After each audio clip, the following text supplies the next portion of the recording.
Nandiyan na po ba lahat? Hymnal 42 po. Sige po, nandiyan na po lahat. I am thine, O Lord. Ready? Sing. I am thine, O Lord. I have heard thy voice and extolled thy love to me.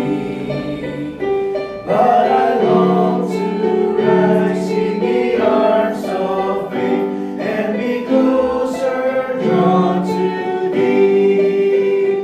Draw me nearer, nearer, blessed Lord, to the cross where thou hast died. Draw me nearer, nearer, blessed Lord, to thy precious bleeding side. Consecrate me now to thy service, Lord, by the power of grace divine. Let my soul look up with a steadfast love, and my will be lost in time. Draw me nearer, nearer, blessed Lord, to the cross where thou hast died. Draw me nearer, nearer, blessed Lord, to thy precious bleeding side. Oh, the pure delight of a single heart that before thy throne I stand. When I kneel in prayer and with thee, my God, I commune as friends with friends. Draw me nearer, nearer, blessed Lord, to the cross where thou hast died. Draw me nearer, nearer, blessed Lord, to thy precious bleeding side. There are depths of love that I cannot know till I cross the narrow sea. There are heights of joy that I may not reach till I rest in peace with thee. Draw me nearer, nearer, blessed Lord, to the cross where thou hast died. Draw me nearer, nearer, blessed Lord, to thy precious bleeding side. Sige po, maraming salamat po. Para po sa ating Sunday School, tinatawagan po ang ating pastor na si Pastor Rustico Danan din po.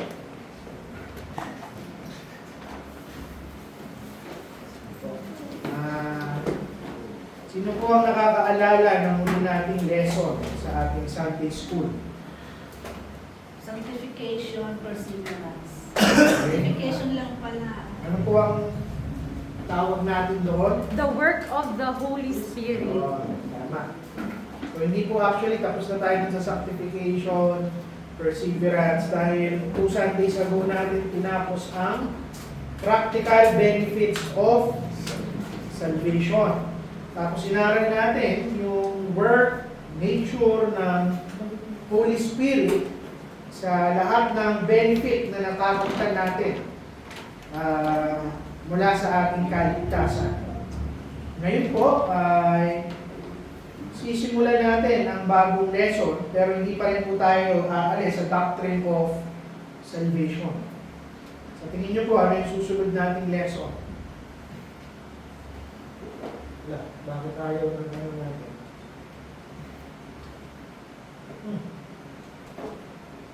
Ayaw ng ating whiteboard. Ano na pa ito?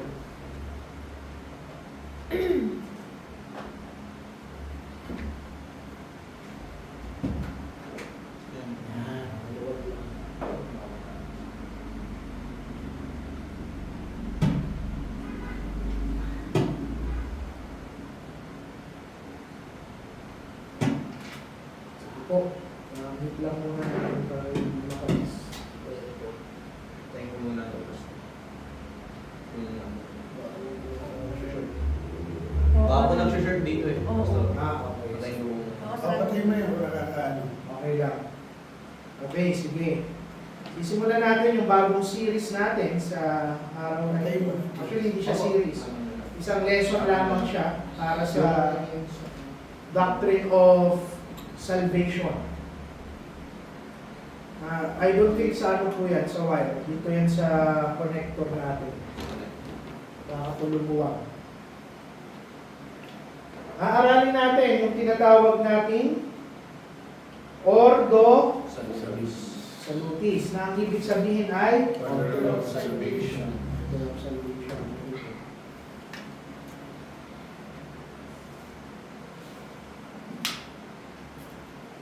May mga bagay po tayo na mauulit sa mga nakaraan nating lesson. Kaya ang gagawin nating pattern dito sa ating Sunday School, kapag may salitang na ituro ko na sa inyo, kayo ang magtuturo. Okay? Magtatawag ako. So bilang introduction, lahat tayo may kanya-kanya tayong testimony. Lahat tayo, iba-iba tayo ng journey bago natin natagpuan ang kaligtasan. May mga tao na katulad ko ay lumaki sa loob ng church. May mga tao na tagpuan naman yung kaligtasan later on sa kanilang buhay, sa kanilang katandaan. May mga tao na kung saan dumating yung kaligtasan sa kanila nung panahong masaya sila. Yung iba na tagpuan nila yung kaligtasan at the moment na may mga trial sila sa kanilang buhay. But beneath those differences, pinapakita sa atin ng Biblia na may consistent order of salvation. Yun yung tinatawag natin Ordo Salutis. Hindi ibig sabihin niya na kaya kong i-identify. Mahirap kasi yung i-identify practically sa buhay natin. Kumari si Charles, tatanungin ko, kailan nangyari sa kanya yung justification? Kailan niya naramdaman yung kaligtasan? There are instances na kung saan talagang yung proseso ng kaligtasan instantaneous. Sa unang araw na makarinig siya ng preaching, naligtas siya. Yung iba naman, matagal na nakakarinig at natataniman ang salita ng Panginoon bago siya maligtas. Now, we are not here to identify yung exact moment kung kailan nangyari yun sa buhay ng bawat isa. Pero, ang iintindihin natin sa Ordo Salutis ay maunawaan kung ano ba yung proseso ng kaligtasan na ibinigay sa atin ng ating Panginoon. Understanding yung order o yung pagkakasunod-sunod ng mga bagay na ito. Bakit ito mahalaga? Una, pinapalakas nito yung assurance ng iyong kaligtasan. Sa paanong paraan? Dahil unawa natin na kung Panginoon ang kumikilos sa lahat ng proseso, from beginning hanggang sa matapos ang buhay mo, dahil hindi mo kailangan magkaroon ng pagdududa sa iyong kaligtasan.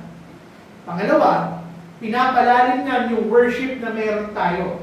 Dahil kung alam mo kung sa paano ka pinili, paano ka tinawag, paano ka binuhay, pinawalang sala, at pinaayos ng ating Panginoon, it should fill you with worship and praise sa ating Panginoon. Pangatlo, it helps us disciple other people. Na kung may mga bago mga liligtas o mga bagong Kristiyano sa loob ng ating iglesia, masasagot natin yung mga katanungan na paano ba ako nagkaroon ng pananampalataya? Paano ba ako naligtas? Mawawala ba sa akin ang kaligtasan? Pero kung alam natin yung Ordo Salutis, we can just simply point them sa plano ng ating Panginoon. Now, hindi na natin patatagalin. Una, i-discuss natin yung role ng Panginoon, God's role, versus our role.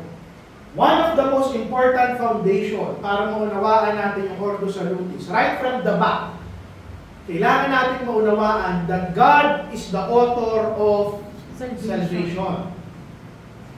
Ano ang ibig sabihin nito? Lori? Ephesians, na before the foundation of this world, pinili na niya kung sino yung maliligtas. Bukod doon, kung nakasulat sa tarpaulin natin, Ephesians 2, 8-9, for by grace are you saved through faith, not of yourselves. From beginning to end, the Bible emphasizes that salvation is by grace. Question. Tanong. Ibig bang sabihin yan, pwede kang maging passive at wala ka nang gagawin? Wala nang kailangan gawin ng tao para siya ay maligtas. Tama, mali. Walang gagawin? Walang gagawin.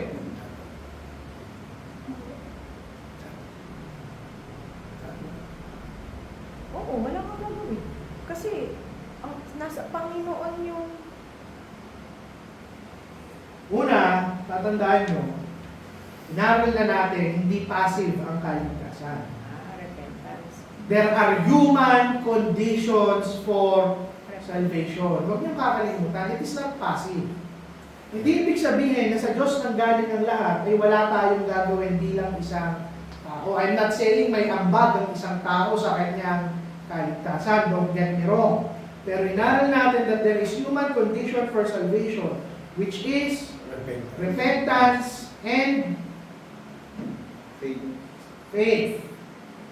We are called to repent. We are called to believe in the gospel. Pero pinunto rin natin that even our repentance and faith, Comes from it God. comes from God. Hindi sa wala tayong gagawin. May kailangan tayong gawin, pero hindi natin kayang gawin hanggat hindi kumikilos ang ating Panginoon. Which still makes God the author of salvation. Malinaw? Dahil if God is not going to draw us near to Christ, you will remain spiritually dead, spiritually blind. Sabi nga sa John 6:44, no man can come to me except the Father which hath sent me draw him. Yung mga pinili lang ng kanyang Ama. And this truth keeps us away from pride. Pinapakita niyan sa atin na kung yung kaligtasan natin ay nakadepende sa sarili nating karunungan, sarili nating wisdom, sarili nating kabutihan, effort, pwede tayo magmalaki. That we are smarter, we are better, we are holier, we are more spiritual kaysa sa ibang tao kung bakit tayo naligtas. And we can even boast sa ating Panginoon that it is because of me, kaya mo ako kailangang ligtas. On the other hand, kung ito yung yayakapin natin, that salvation is not from us, binibigyan tayo niya ng kapayapaan. Bakit? Dahil unawa natin kung yung kaligtasan ay nagsimula sa ating Panginoon, nakabase sa kanyang kapangyarihan, then sa lahat ng step ng aaralin natin sa Ordo Salutis, pwede natin siyang pagkatiwalaan na kung ano yung kanyang sinimulan, kanyang tatapusin. And as we study itong Ordo Salutis, you have to keep in mind na yung primary role ng ating Panginoon, yung role niya, siya yung nag-i-initiate, siya yung nag-empower, at higit sa lahat, siya yung tumatapos ng plano ng pagligtas. So in the end, wala pa rin tayong ambag sa ating sariling kaligtasan. Okay? Now, aralin na natin ngayon ang Ordo Salutis. Gawa tayo ngayon ng timeline. Okay? Ano ang unang step ng kaligtasan? Charles. Unang step kasama. Unang step. General kasama. Kaligtasan. Isa lang naman ang proseso ng kaligtasan sa bawat isang Election kasama. election. Very good. Unang step ay Election. election. Ano yung pangalawa?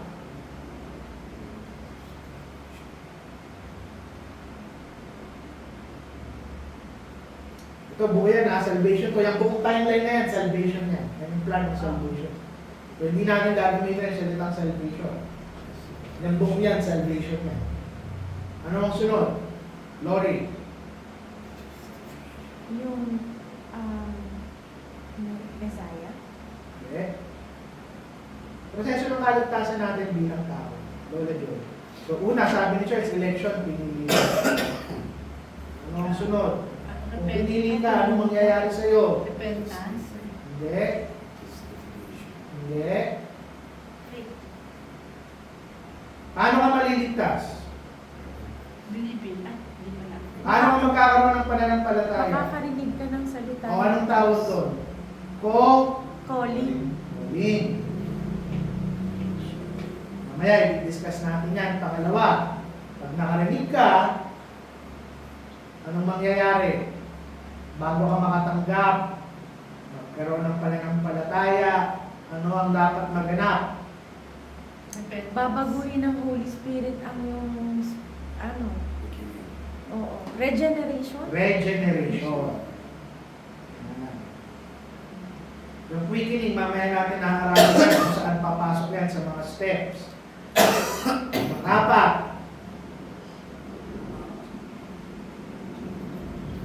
Conversion. Conversion. Ang lima. Sanctification. Okay. Justification. Justification. Justification. And sanctification. And almost simultaneously, although ako naniniwala ko makuuna ng bahagya ang justification. But for the sake of discussion, almost simultaneously, justification happens with adoption. Very good.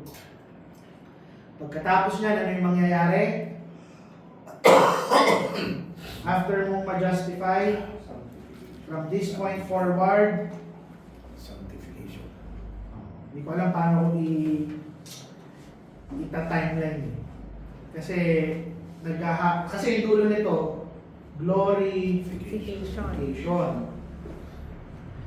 Yan. Pero from the moment actually na conversion mo hanggang dito, sisimula na kasi yung process ng Sanctification. sanctification, papasok din yung perseverance at Salvation. Preservation. So yan yung timeline. Ngayon, i-discuss natin isa-isa yan para mas maunawaan natin. Ngayon, meron bang violent reaction o tanong sa timeline bago tayo magsimula ng ating discussion? Kasi may mga parts dito na mabilis lang natin i-discuss kasi dapat i-assume ko, alam nyo na. Now, sige. May tanong. Violent reaction. Hindi pag-agree. May tanong ako, Pastor, yung conversion, ano po ulit yun? Sige, mamaya, itatanong ko ulit sa iyo. Hindi ko po kasi. Kasi kung titignan nyo, kung bakit ko nga itinuro muna lahat ng konsepto na yan, bago yung pagkakasunod-sunod, kasi ina-assume ko, by this time, dapat alam nyo na yan. Diba? May mga pangilan-ilan lang dyan na hindi ko naturo, katulad ng calling at conversion. Everything else, alam nyo na. Sige, let's begin muna. Una, election. Ano ang election? Review lang to. Ayun na, before the foundation of the world, pumili ang Panginoon ng kanyang ililigtas. Paghiram o pagpili. Sige, mabilisan na lang tayo Nakatali sa doktrina ng election, yung sinasabi nating Destination. predestination. Ano ang pinagkaiba ng predestination versus double predestination?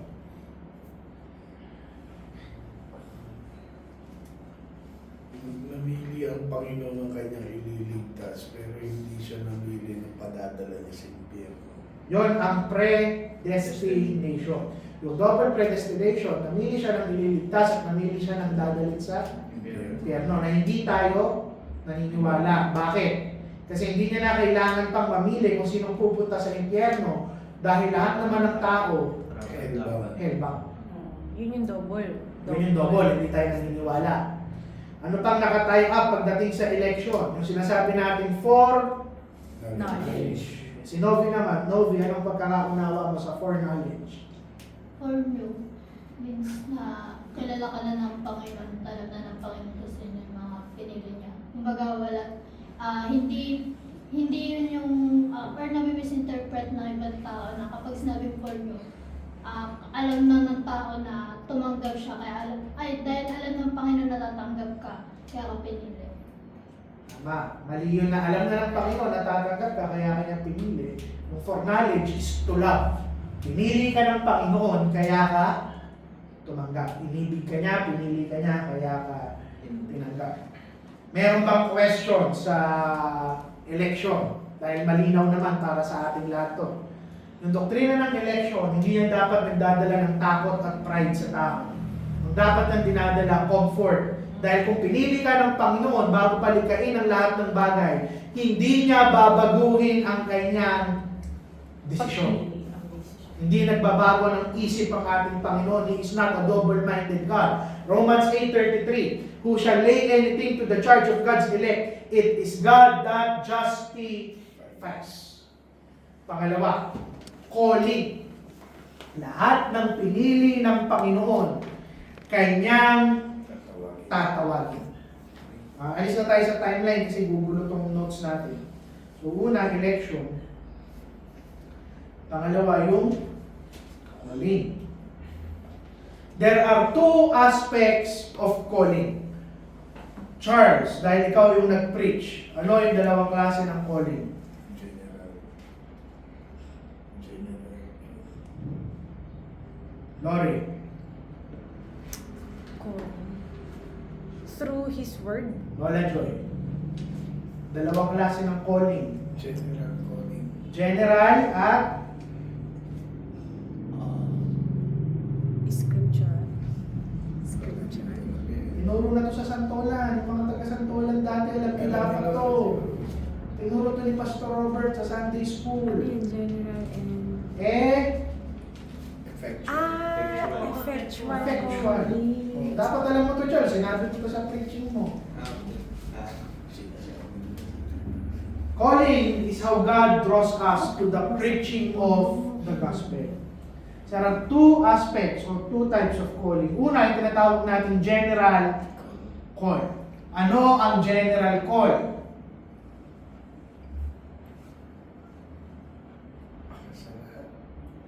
Kapag nagpipreach si pastor, ang tawag doon, general call. Pag nagsishare ng gospel, general call. Pag nagsa-Sunday school, general call. Lahat ng pamamaraan na pinipreach at ibinabahagi yung salita ng Panginoon, that is general call. Lahat ng tao pwedeng makaranas o makarinig ng general call.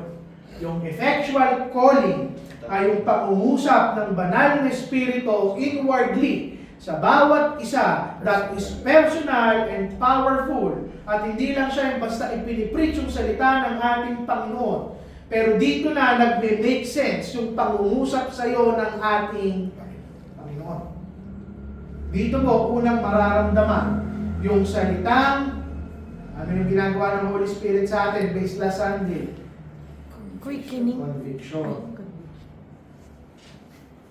Calling reminds us that God uses means. Ito rin yung dahilan kung bakit hindi tayo pwedeng maging hyper-Calvinists. Dahil yung mga hyper-Calvinists, essentially, tinatanggal nila yung proseso ng calling when it comes, ng general call, when it comes sa kaligtasan. Meaning, posible na kung saan magkaroon ng effectual call kung walang general call. Calling assures us that salvation is personal. Na yung kaligtasan, hindi namili yung Panginoon ng people in general. In general, makakarinig lahat ng salita ng ating Panginoon. Pero iilan lang yung tinawag ng Panginoon sa kanilang pangalan. That is effectual calling. Tanong? Charles. Yung effectual pastor para sa mga pinili. Para sa pinili, pag saan mong effectual call, kumari nag-preach ako, napuno tong church, may mga unbelievers na nandiyan. Lahat naman sila makakarinig ng preaching ko. Pero ilan lang yung mangungusap talaga sa kanila ang ating Panginoon. Yun yung effectual pangungusap ng ating Panginoon, ng banal na Espiritu. May tanong pa? Pinapasimplihan ko lang kasi basically alam na natin dapat ng mga may tanong? Wala. Pangatlo na nasa listahan natin, yung sinasabi natin regeneration. Pag sinabi natin regeneration, it is the new birth. Masakit na. May effectual calling sa iyo, pangungusap sa iyo ang ating Panginoon. It will result into a new birth. To be born again. Now, to be born again, it is not a religion. Hindi yan religious name. Lahat ng tunay na ligtas at Kristiyano, they are born again. Okay? Amen. Bakit? John 3:3. Except a man be born again, he cannot see the kingdom of God. Ito yung paraan ng Panginoon, yung regeneration, na yung mga patay nating kaluluwa, binubuhay ng ating Panginoon. At yung pagbuhay na yun, actually, regeneration is a general term. May dalawang parte ang regeneration. Ano yung salita na nagsasabi na binuhay ka ng ating Panginoon? Quickening. Quickening. Dito papasok yung salitang quickening. Dahil ang ibig sabihin ng salitang quickening, to make alive. Binuhay ka ng ating Panginoon. Ephesians chapter 2 verse 5. Even when we were dead in sins, hath quickened us together with Christ. Ipinapakita sa atin ng doktrina ng quickening, yung katotohanan na bago mo makilala ang ating Panginoong Jesucristo, bago kanya tawagin, bago siya mangusap sa iyo, technically, you are spiritually dead. Physically, buhay ka, pero yung kaluluwa mo, unresponsive sa ating Panginoon. Hindi ka hahanap, hindi ka tatanggap, hindi ka magsisisi, hindi ka mananampalataya. But the Holy Spirit, after mong magtanggap yung effectual calling na nanggagaling sa Kanya, bibigyan niya ng bagong buhay ang ating mga puso, ating kaluluwa upang tayo ay matutong tumanggap. Now, along with quickening, although naniniwala ko, mauuna ng bahagya ang quickening. Pero sabi nga nila, lalo na Spurgeon, it is the two sides of the same coin. Para lang silang dalawang pisngi ng isang barya. Pero mauuna lang ng bahagya yung quickening. Bago yung tinatawag nating Illumination. These two things are under what we call regeneration. These two things happen during regeneration. Ano ngayon ang illumination? Illumine. Sige, ano ang illumine? Pagliliwanag. Ibig sabihin, the Holy Spirit, pinagliliwanag niya yung isipan mo, kung dati you are spiritually blind, ngayon nakakakita ka na ng katotohanan ng salita ng ating Panginoon. Quickening happens first because hindi ka nga lang spiritually blind. Ano sabi sa Bible? You are spiritually dead. You have now been made alive, after which binibigyan ka ng spiritual sight ng ating Panginoon. Without illumination, aminin man natin sa hindi, bago tayo maligtas, bago i-illumine ng Panginoon yung isipan natin, kahit sa mga taong lumaki sa loob ng iglesia, the gospel seems foolish. 2 Corinthians 4:6. God who commanded the light to shine out of darkness has shined in our hearts. Now, sabi ko sa inyo, itong quickening at illumination, dahil parte siya ng regeneration, it almost happens at the same time. The only reason why theologians are saying that quickening happens a little bit first than illumination, because logically, kailangan ka munang mabigyan ng buhay bago ka magkaroon ng paningin. Pero sabi nga ni Spurgeon, they are always the two sides of the same coin. Dahil ang regeneration, ano ba ang regeneration? Pag pinagsama mo yung quickening at illumination, ano ang ginagawa ng regeneration? God is creating a new creation in us. Binibigyan kanya ng buhay at binibigyan kanya ng capability na makita at maintindihan at yakapin yung truth ng ating Panginoon. In order for us to be a new creation, we have to be born again. May question ba sa regeneration? Sa quickening at illumination? Dahil last time nalilito kayo sa ano ba ang makuuna? Quickening, illumination, regeneration. Now that we understand na itong dalawang bagay na to, they are under regeneration. Question? Charles, may tanong? Lolo Mac? Insight? Sa illumination kasi is more sa simpleng salita, i-open up ng Holy Spirit yung pangunawa mo sa bawat salita na narinig mo at nababasa mo sa Biblia mo. Kaya pag nakarinig ka ng Kristiyan, hindi ko maintindihan yung salita ng Diyos. Hindi pa nag-work illumination. Not necessarily at all times. Let's be honest na wala naman sa atin ang naligtas. Then in an instant, unawa niya kaagad yung buong Biblia. Actually, rather than thinking that way, this truth should keep us humble. In what way? Na maunawaan mo that you did not figure out the gospel on your own. Panginoon ang nagbibigay sa iyo ng kaunawaan para maunawaan mo, maintindihan mo, magkaroon ka ng confidence sa pag-aaral ng salita ng ating Panginoon. It is not knowledge of how to interpret the scripture.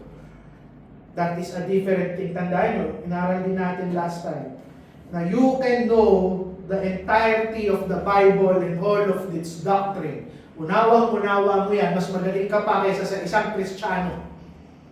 Pero hindi inilumin ng Panginoon ang iyong buhay, yung kaisipan mo. Actually, illumination is more than just knowing how to interpret the Bible. Illumination is embracing the truth of the Bible. Pero the challenge is, as you grow older in Christianity, dapat mas lumalalim yung pangunawa mo sa salita ng ating Panginoon. Dahil yun ay magiging parte rin ng iyong sanctification. Dahil hindi ka pwedeng masanctify nang hindi mo nauunawaan yung salita ng ating Panginoon. Maalala nyo, nung inaral natin yung sanctification, walang ibang miraculous way para masanctify ka kung hindi ang mas maunawaan mo ang kanyang salita. Malinaw yan. May tanong doon sa sinabi ko. Pero tama rin naman si Lolo Mac in a sense na we should be challenged. Na hindi pwede na panghabang buhay gatas yung kinakain natin. There will come a time, pag lumalago ka bilang Kristiyano, hindi ka na nasasatisfy ng gatas. Dapat ang kinakain natin ay karne. Malalaman mo na kung kinuha lang sa internet yung preaching. Regeneration. Pagkatapos ng regeneration, this is where conversion happens. Now, logically, ina-arrange natin, actually, hindi nga siya chronological order. Logical order. Kasi most of the time, it happens almost simultaneously na sunod-sunod siya. Instantaneous. Say for example, after ng regeneration, pagkatapos kang buhayin ng Panginoon, yung natural result niya, yung tinatawag natin, pang-apat na pala, bigyan natin ng bullet points. Tinatawag natin Conversion. Ano ang nangyayari during conversion? Kung regeneration, binigyan ka ng buhay, quickening, binigyan ka ng liwanag at paningin, which is illumination. Ano ang nangyayari sa conversion? Ano, yung mga kasalanan mo dati, hindi mo lang siya basta tatalikuran, kundi muhian mo na siya. Okay, ang haba ng sinabi niya, anong tawag natin doon? Repentance. Repentance and faith. Yung inaral natin human condition for salvation actually falls under conversion. Now, itong conversion na ito, itong human condition of salvation, which is repentance and faith, bakit kailangan mauna yung regeneration? Simply because conversion is just the natural result of regeneration. Which makes sense. Tingnan nyo ha. Una sinabi natin, calling, ano ang sabi? Hearing and faith comes from hearing and hearing the word of God. Yun yung calling, hearing and hearing na magdadala sa'yo ng regeneration. Dahil uusigi ka ng Holy Spirit, makukonvict ka, bubuhayin ka, pagliliwanagin yung isip mo, and then comes faith and repentance. Sabi ni Lori kanina, repentance, hindi lang yung pagbabago ng ating isip at puso sa kasalanan. It is more than feeling regret or sorry sa mga ginawa natin. It is turning away from sin and turning towards God. Kaya emphasize ulit natin, dahil sinabi ng mga tao, repentance, turning away from sin. Hindi yun enough. Turning away from sin and turning towards God. While faith, on the other hand, inaral natin, paglalagay ng pagtitiwala natin sa ating Panginoong Hesukristo. Na dahil binuksan na ng banal na Espiritu yung ating isipan, binigyan ng buhay yung ating mga kaluluwa, capable na ngayon na magkaroon ng matinong relasyon sa ating Panginoon, we will now start not to rely on our works, kung hindi sa trabaho na tinapos ng Panginoon sa krus ng Kalbaryo. Now, may mauuna ba sa kanila? Faith and repentance are not two separate steps. Kung sa conversion, nandun pa lang ang repentance and faith. So, dyan pa lang papasok ang salvation. Kasi kung hindi ka masisave, kung hindi ka magre-repent, right? Technically, correct. Pero uulitin ko, yung regeneration at conversion almost happens simultaneously. So maaari na the process of salvation starts on the effectual calling. Hanggang makarating tayo sa dulo ng glorification, that is the whole process of salvation. Kaligtasan. Plan of salvation pala. Kasi ang process of salvation actually ends dito sa conversion. Plan. Yung plan of salvation. So magmula sa effectual call hanggang sa regeneration, hanggang sa conversion, it almost happens simultaneously. Pero Pastor, kung faith cometh by hearing and hearing, it doesn't mean na lahat, upon hearing, isa, dalawa lang. Ligtas ka na. Hindi. Nandun na yung faith mo.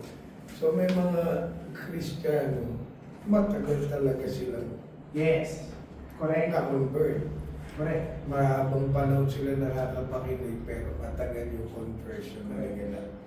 Tama yun. May mga kasong gano'n. Kaya ang sinabi ko kanina sa ating introduction, itong ordo salutis should not be used para i-track mo kung kailan nangyari sa iyo itong mga bagay na to. Because that's going to be hard. It's a case-to-case basis sa bawat isa Kristiyano. What we are presenting is a logical order ng proseso ng kaligtasan. But what you have to ensure, dapat nangyari sa iyo ang lahat ng bagay na ito. Sige po, Lolo. So, may mali yung mga marami na, eto, this day is my spiritual birthday kasi ko ng ganitong araw, ganitong taon. We do not know.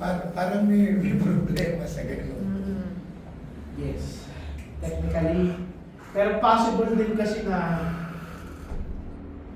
unawa nila yung araw na doon talaga nila naramdaman yung kaligtasan. Kasi case-to-case basis eh. Kung unbeliever ako, nakapakinig ako, talagang na-convict ako, nagsisi ako, tumanggap ako, talagang alam ko sa sarili kong naligtas ako ng araw na ito. So alam nila. Pero, to be honest, ang ayoko lang, you do not celebrate that. You celebrate your salvation araw-araw sa pamumuhay ng tama. They may know yung exact date.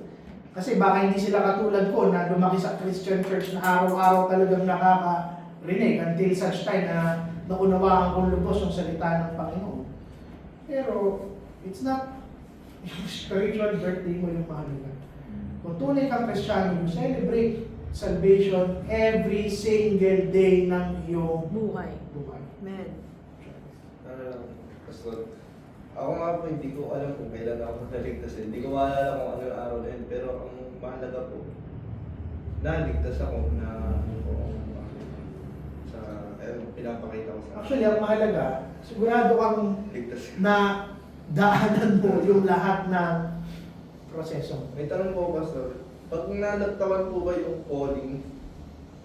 Hindi pwedeng malaktawan. Hindi pwede po malagtawan. Walang maliligtas ng hindi dahil sa salita ng ating Panginoon. There's no other way. Kompleto yun, hindi ka pwede lumawal, lumaktaw ng kahit isa. Ako, Pastor, may realization lang ako.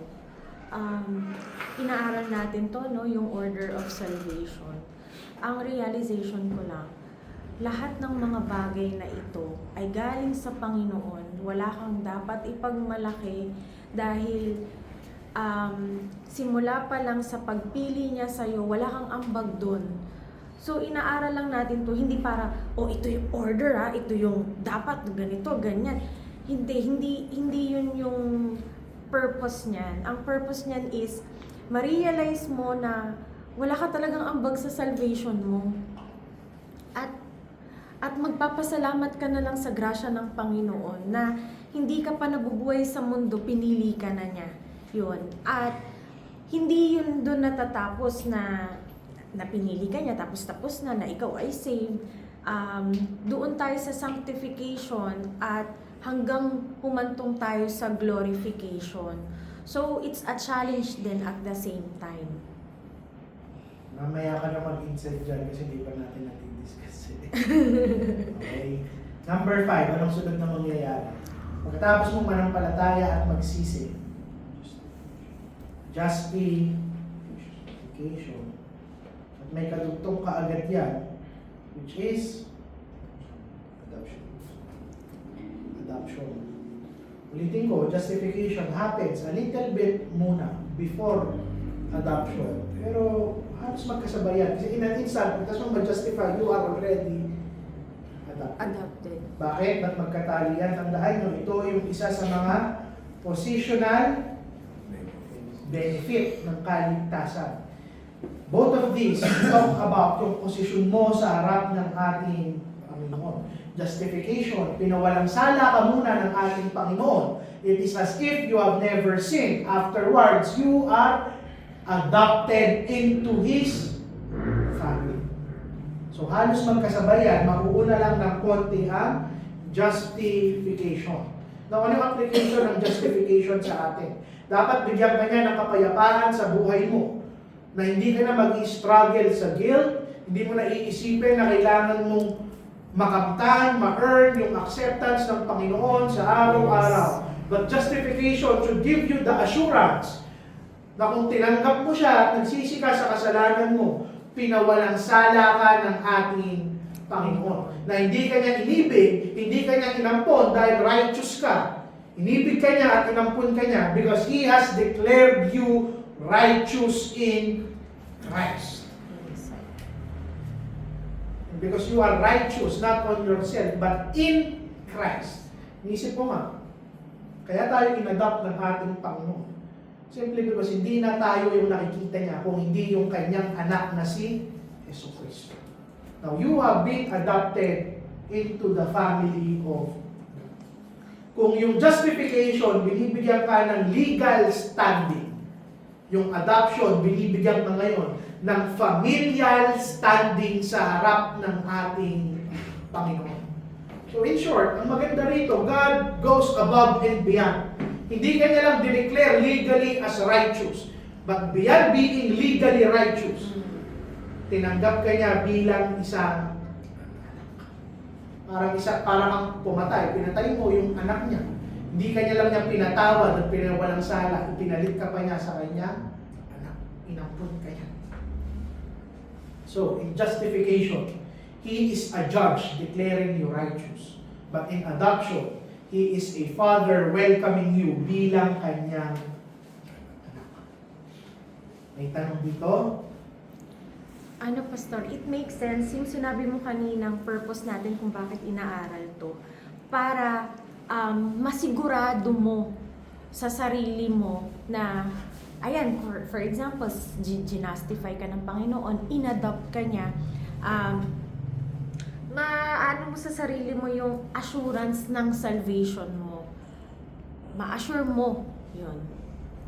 May dalawang bagay pa akong gustong makita ng bawat isa. Yung salitang justification. It is tied up sa imputation ng sin to Christ. Bakit ka napawalang sala? Dahil Tinala niya yung kasalanan. yung kasalanan mo ibinigay kay Kristo nung ipinako siya sa krus. Pero yung adoption, nakatali yan sa imputation ng righteousness sa atin, to us. Bakit? Because now, as God's children, you are now called to reflect yung righteousness ng ating Panginoong Jesucristo. The only reason why you were adopted, because nakikita sa iyo ng Ama yung kabanalan ng kanya anak. And for you believers, actually, this should be a comforting truth. Na hindi ka lang iniligtas ng Panginoon Amen. sa impyerno, pero inampun ka niya bilang isang anak. The reason why you are called a co-heir of Christ, because technically, kapatid mo ang ating Panginoong Jesucristo. And this church is now our spiritual family. Sunod na mangyayari. Yung tinatawag natin, sanctification. Sanctification, sabi natin, ongoing process. To be conformed sa image ng ating Panginoong Jesucristo. At hindi katulad ng justification at adoption na isang beses lang ito mangyayari sa buhay ng bawat isang mananampalataya. Yung sanctification, continuously nang nangyayari. And sanctification should be a byproduct ng lahat ng inaral natin. Byproduct yan ng regeneration, conversion, justification, at adoption. Ang magiging resulta ng lahat ng bagay na yan ay sanctification. 1 Thessalonians 4:3. This is the will of God, even your sanctification. There are two aspects ng sanctification. Actually, inaral na natin yung konsepto na ito, pero bibigyan lang natin ng pangalan para mas maunawaan natin o mas maging theological yung discussion natin. Yung una, tinatawag natin definitive sanctification. Pangalawa, ay tinatawag natin progressive Sanctification. Kung maalala nyo, yung definitive sanctification, sinabi natin that sanctification is not just about you. being Christ-like every day. Dahil pag sinabi natin sanctity o sanctified, ang ibig sabihin niyan holy. Ang ibig sabihin ng holy, you have been set apart. Meaning, at the moment ng kaligtasan, pag natapos yung from effectual call, regeneration, anong sunod?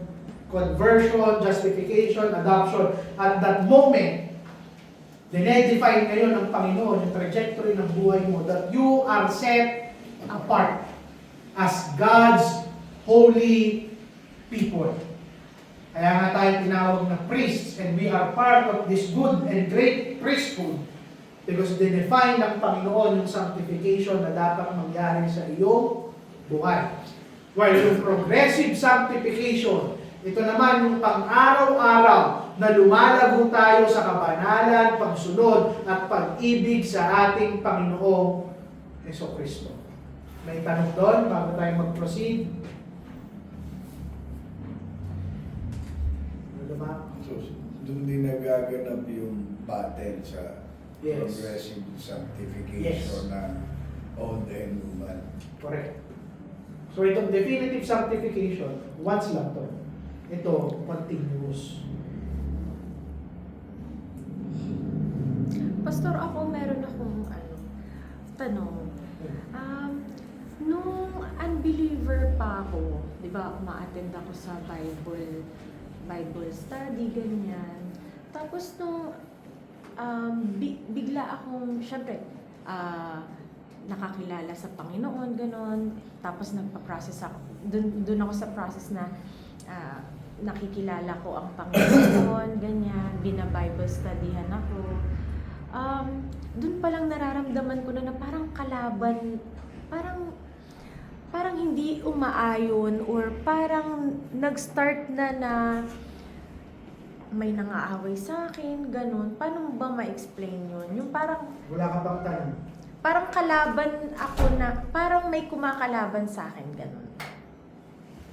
Parang may, Gulo yung tanong, sorry. Ano yung gusto mong tanong?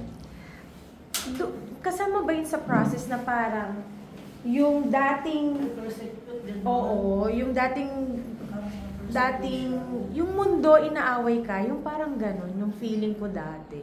Hindi yun part ng proseso ng kaligtasan. Actually, yung mga nararamdaman na persecution ng mga tao, hindi yun galing sa ating Panginoon. Gawa yun ng kalaban, trying to battle yung calling, yung effectual calling na binibigay sa atin ng ating Panginoon. But that does not come from God. God. sometimes, inaalaw yun ng ating Panginoon. It does not come from Him. Inaalaw niya. Because through that way, doon mo mas marirealize o doon ka mas kakausapin ng banal na Espiritu. Nabanggit niyo na lang din po, Pastor, na yung kumbaga, yung battle is coming from the enemy. Mga paano ba, as a Christian, paano ba mababalance, especially sabi dalawa ni Charles na mababalance, paano ba mababalance na sa isang situation na may struggle na nagaganap is galing siya sa Panginoon bilang disiplina or galing siya sa paaway bilang temptation? Actually, kasi itong, sige, discuss na rin natin yung sunod na point. Along with sanctification, actually ito, 6A to. 6B, dahil halos magkasabay din yan, tinatawag natin at inaral natin perseverance. Perseverance does not mean a Christian never stumbles. Pero inaalaw ng Panginoon that we all struggle with sin and season of weakness. Along with that, nagkakaroon din tayo ng persecution sa ibang tao, mga problema, trials. Now, there are just two things. One thing na kailangan mong malaman para makita mo whether what you're experiencing is chastisement from God o consequence ng sarili mong kasalanan.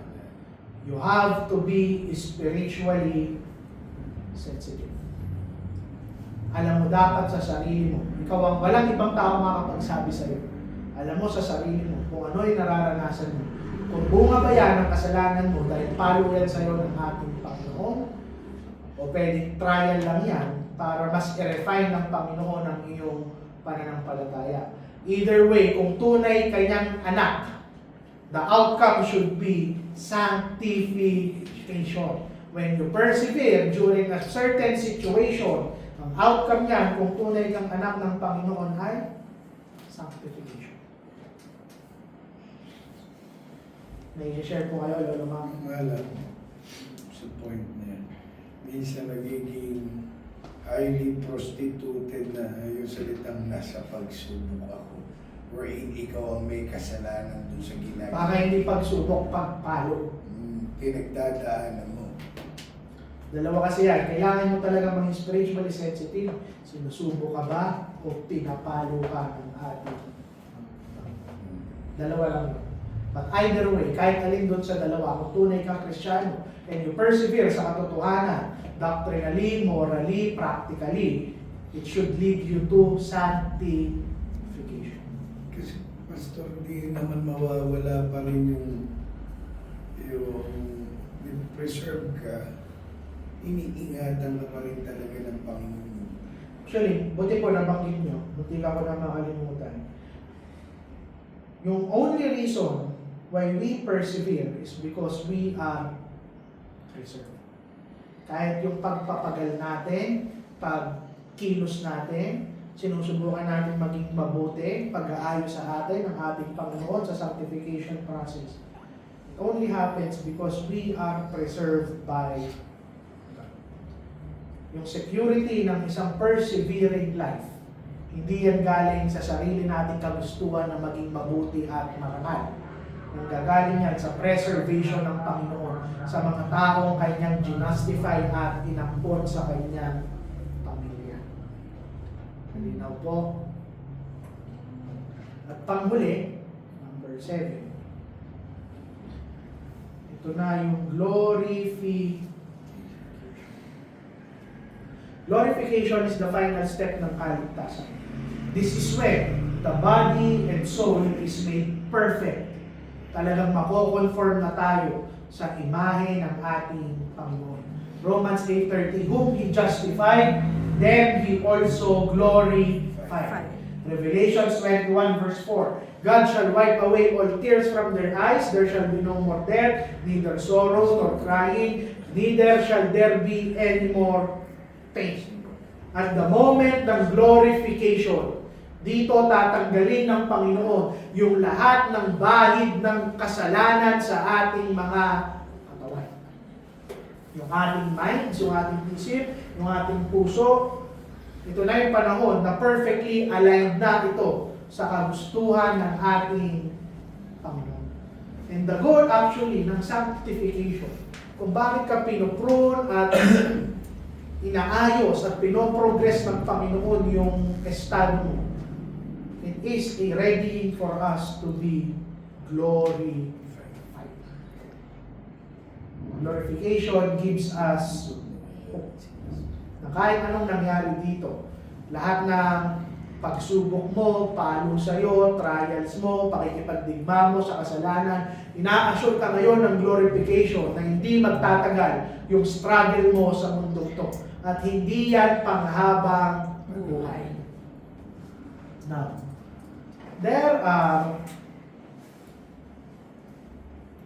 two states ng glory states ba ang tamang term? Glorification will happen in two process. So yung una, mangyayari yan kapag ikaw ay mamatay. That's kung mamatay, you either in immediate presence sa galit ng Panginoon, or you are now in an immediate presence with Christ. When we die, our soul, kung dichotomous ka, yung immaterial body mo, it goes into the presence of God. In an instant, pagkamatay mo. At this moment, yung kaluluwa mo, you are now free from sin. Hindi ka na magkakasala, but you are still fully conscious. Nandun na yung peace, nandun na yung saya, you can worship Christ, ibibigay na sa'yo yung experience ng glorification. But, may pangalawa.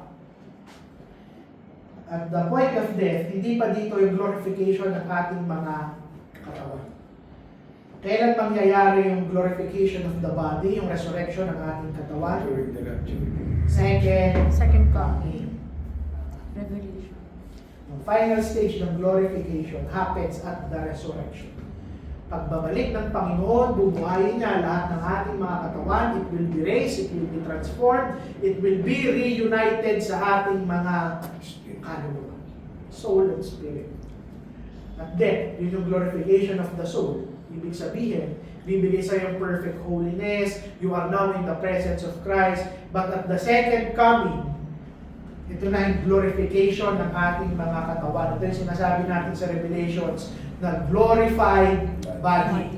Yung katawan mo, resurrected na, hindi nagkakasakit, hindi nagkakapingas, hindi nagkakasugat, incorruptible. And you will gain the immortal body.